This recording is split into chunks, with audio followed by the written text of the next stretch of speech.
le Front National de Libération avec Abassine Madari et Ali Belhadji donc dund carrément en fait cette injustice coloniale bi nga xamante ne ñu ngi ko doon dund te ba tey je pense que ni bu aggravé wul résoudrewul. Très bien. Ça veut dire que la génération de Franck Fanon n'a pas réussi parce que on vit toujours le colonialisme et le néocolonialisme. On a parlé du franc CFA mais ku nekk xam na ni en fait le général de Gaulle en 1958 59 60 était presque dans l'obligation de nous donner ce simulacre d'indépendance.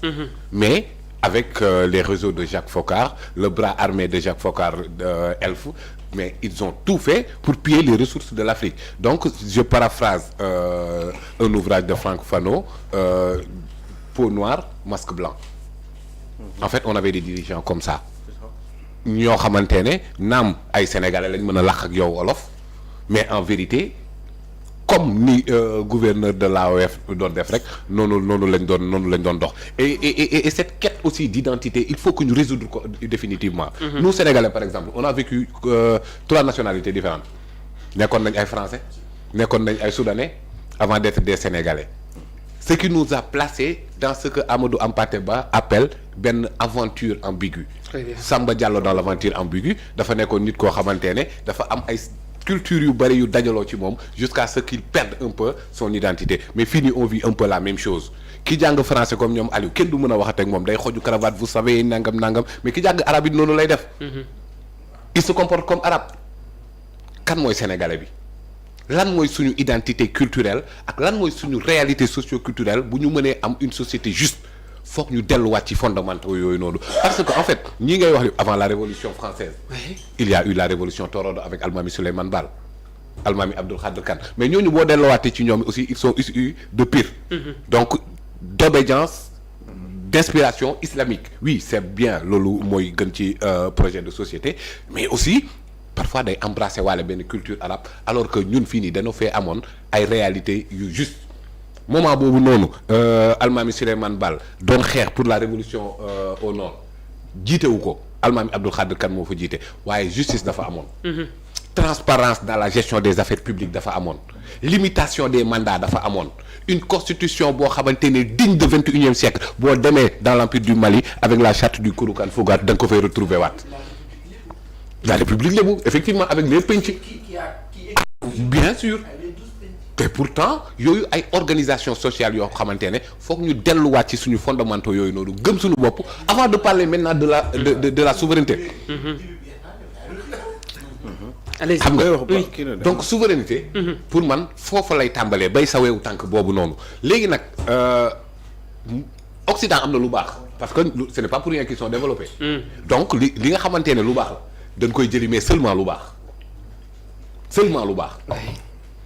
li nga xamante ne nag ñun suñuy réalité suñuy culture ak suñuy lépp ñu jël fi lu baax mais seulement avec lu baax looloo tax on avait raté le coche en 1962 parce que on avait des 2 dirigeants qui se complétaient parfaitement Senghor un peu tubaab bi mënoon a jël à l'Occident li baax Mamadou Dia très sénégalais bi mënoon a jël suñu culture lu baax ensemble ils allaient constituer un état extraordinaire mais malheureusement décembre 1962 pour des problèmes de position et de pouvoir il faut le dire comme ça ils se sont brutalement séparés. Et depuis lors nag tare congénitale boobu noonu péché originel boobu daf ñoo topp ba tey.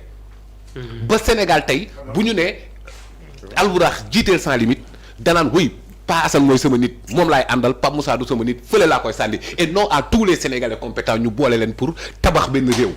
Je pense que ni loolu moom moo ñu manqué parce que leen moo tax ma écarté Franck Fanon tegee ko ne le nee naa la c'est un gaulliste d'abord. ki nga xamante ne dafa xeex à côté du général de Gaulle mais dafa am loo xamante ne am na ko en termes de vertu ci combat. nee na je le cite ouvrez les guillemets. Allez-y. Chaque génération doit dans une relative opacité découvrir sa mission, la remplir ou la trahir. Et nous, dans une relative opacité, on essaie toujours de découvrir nos propres intérêts. mbaa fay nga sa micro rek. Découvrir nos propres intérêts pour notre poche ou pour notre ventre et non pour l'intérêt général. C'est pourquoi, en fait, le discours ou les discours de Ousmane Sonko, maintenant, au-delà de l'aspect discours, nous traduire quoi en des valeurs concrètes. traduire ses paroles. Traduire ses discours en actes et c'est largement à notre portée mën nañ ko def mais mënuñu koo def tant que nag il n'y a pas un peuple engagé résolument engagé à côté de lui à côté de nos dirigeants pour dem jëli ji l'essentiel parce que jàpp naa ne en fait dëkk Afrique yi ci génn yëpp noonu lañ ciy génnee. ñuy tetee le peuple rwandais Kagame ak faase nañ ko tegee ko nële bu yàgg. Très bien. Parce que en fait Thomas Sankara était un grand patriote. Mais ay tubaab reyuñu ko. Ce qui a éliminé Kadhafi.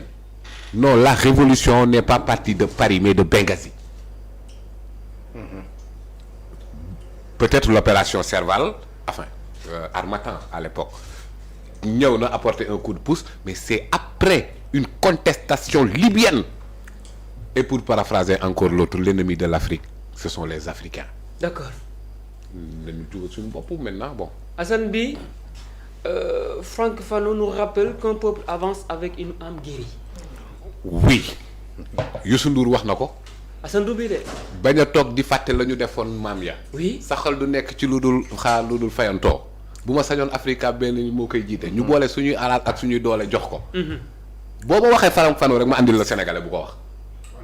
am géri boobu noonu. mooy ne li Youssou Ndour wax ne bu ñu toog di fàttaliku la ñu defoon maam ya. am na lam ca teg quand même. acca demal wéyal.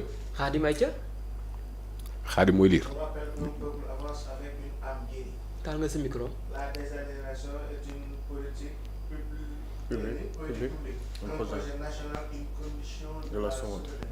Très bien mooy li nga xamante ne Cheikh Anta mës na ko di jàngale. c'est-à-dire xam nga bon peut-être ñenn mën nañ koy orienter vers d'autres réalités wala sur le plan religieux wala dara mais lii nii suuxat nañ ko fii. Très bien. Cette idée même de souveraineté linguistique Cheikh Anta Diop théorisé na ko pratiqué na ko fii boo taxawee nga ne xale bi Racine Carré mais demal fekk taalibe bi nga jox koy weccet nu mu mënti toll dina la tegal ay théories yoo xamante ne dina la ci génneel delta ci làkku boppam. C'est ça. Donc kon je n'ai rien contre Franck Fanon c'est quelqu'un que je respecte par rapport ak vécu am par rapport ak trajectoire am par rapport ak combat yi mu mëne contre la colonisation et cetera mais dama bëgg ñu xam ni bay suñu weewu tànk fii nii mën nañ fee tàmbalee. dinañ fi gis yi kàngam maa ngi wax ak yow boobu ba léegi almaami Souleymane Baal laa la wax almaami Abdoul Khadir Kane laa la wax.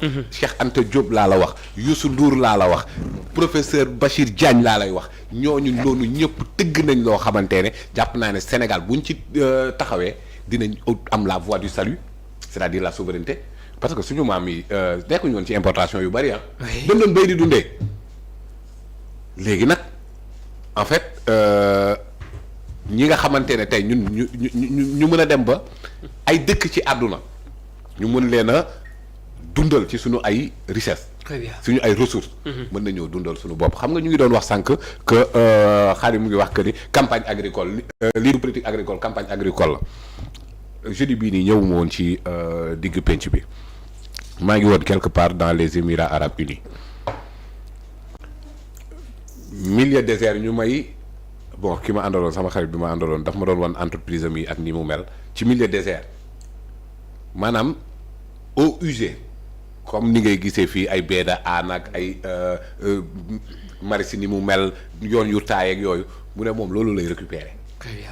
traité waat ko ba mu set wecc arrosé waat ko dëkk bi naat ngay gis ay verdure déchets yi ñu def ko engrais encore. déchet effectivement la boue là dañ ciy def sax énergie laa la wax gaz dañ ciy def ba pare def ci ay engrais organique naturel. donc sànniwuñ dara pour dire rien ne se perd rien ne se crée tout se transforme. Très alors bien. dans le processus de transformation nous presque on ne fait rien donc kon nag comme le dit Ousmane Sonko que le 21e siècle dafa war a nekk le réveil du phénix.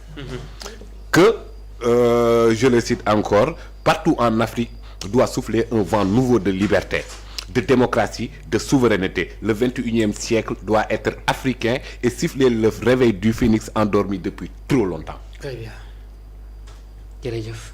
donc un hommage à Franck Fano. Un hommage à Ousmane Sonko à Cheikh Anta Diop à Mamadou Dia à Almami Souleymane Baal yooyu yëpp bay ci sa wew tànk am nañ lu ko mën. am nañ ñu ko mën am nañ xalaat bi am nañ gis-gis bi mais am nañ aussi le sens de l'exemplarité fii ñu doon. très bien alors dinaa ñëwaat ci yow ci wàllu justice. loolu la ñuy yëkkatee jotaay bi mais Paasan benn ponk rek laa lay jox ndax tardé nga. man tardé ma de. indi nga man tardé ma ñëw moom ko def émission. mais Paasan. ñëw moom ko def kii Habib Diarra ñëw na wala ñëwul.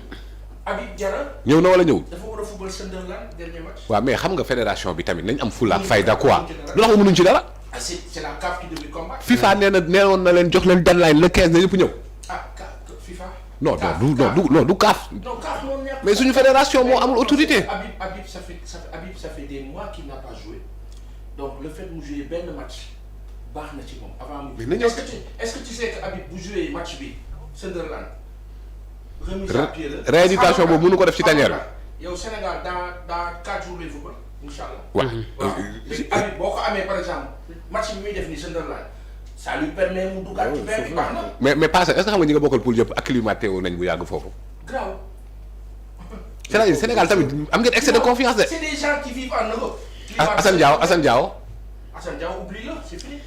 il ne viendra pas. voilà toog leen foofu c'est-à-dire man mënuma comprendre yow Sunderland mooy ñan suñu fédération mën nga toog yow ba léegi dimanche la compétition bi di ko ubbi yow demagoo sax Maroc bi compétition bi xewee.